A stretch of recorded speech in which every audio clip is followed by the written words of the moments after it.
Let me get you guys outside, show you what we currently are dealing with. Wet roadways out there in New York City. We had another band come through, but that's kind of actually faded away now. 74, your current temperature. The only watch of any sort that we currently have in the area. Sullivan-Ulster Duchess, you still have a flash flood watch until midnight.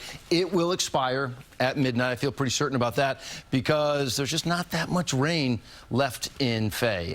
There's some moderate rain out around Scranton. That's not going to loop around.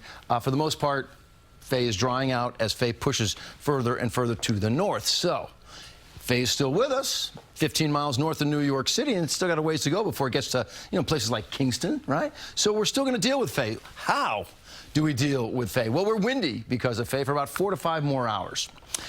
It's only light to moderate rain that I just showed you there. But the combination of all the rain we've picked up with some winds that could still be 30 miles per hour. We've seen a bunch of gusts around 30 miles per hour, maybe a 40-mile-per-hour gust. It can still down a tree that's in sort of mushy, wet soil. And the last drops in our area, again, well north of New York City, about 3 o'clock in the morning. So let's show you how this all works out. Gone is Fay. That's showing 4 a.m. All right, so maybe it's 4 a.m. You got a last lingering raindrop associated with Fay. What's going to happen tomorrow? And now we want to turn our attention to the weekend.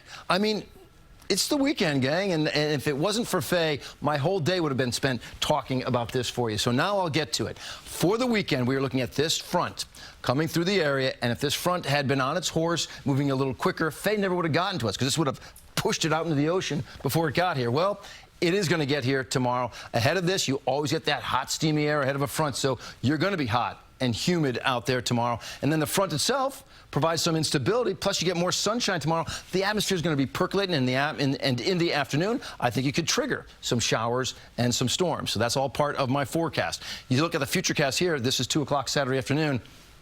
Pretty good trigger right there with the heat and humidity and the front itself. So you're looking at the possibility for some strong storms, some heavy downpours, and then you go through your day. But notice, it didn't have as much of an effect on the beaches as it did in the mountains.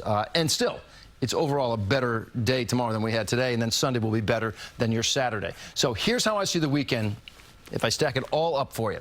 It's hot and steamy out there. All right, temperatures maybe not to the 90-degree mark, but the mugginess is there, so it's going to feel like you're into the 90s.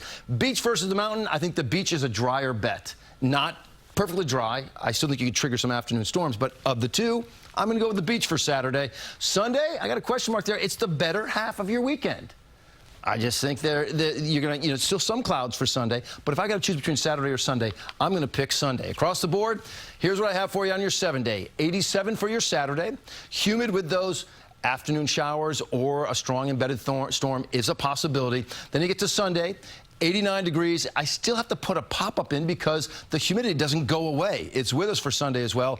Monday, you're 87. Tuesday, you're 88. I wrote summer pattern. Summer pattern just means your days are fine. They start off beautifully, and then that temperature percolates. The humidity's in the atmosphere, and you crack the afternoon storms. What's interesting about the summer pattern is you get the afternoon storms, and then like this, right after it finishes raining, it's beautiful outside. You've kind of erased the humidity a little bit, and then it repeats itself and comes back tomorrow.